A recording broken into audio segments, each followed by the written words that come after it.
Le Royaume-Uni poursuit sa campagne de vaccination au pas de charge contre le Covid-19.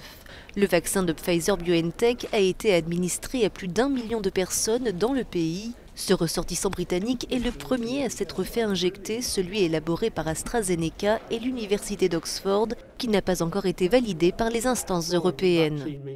Le vaccin, c'est tout pour moi.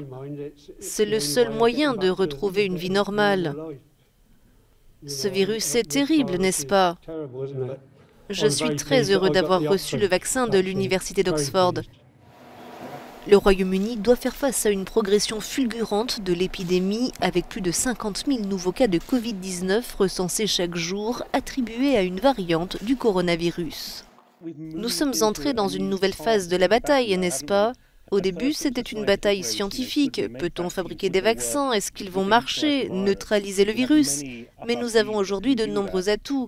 Et nous passons à une nouvelle phase dans cette campagne, à savoir la logistique. Peut-on organiser une chaîne du froid, mettre en place des équipes pour vacciner, produire assez de doses sans problème? Cela devient un autre genre de bataille qui est tout aussi important.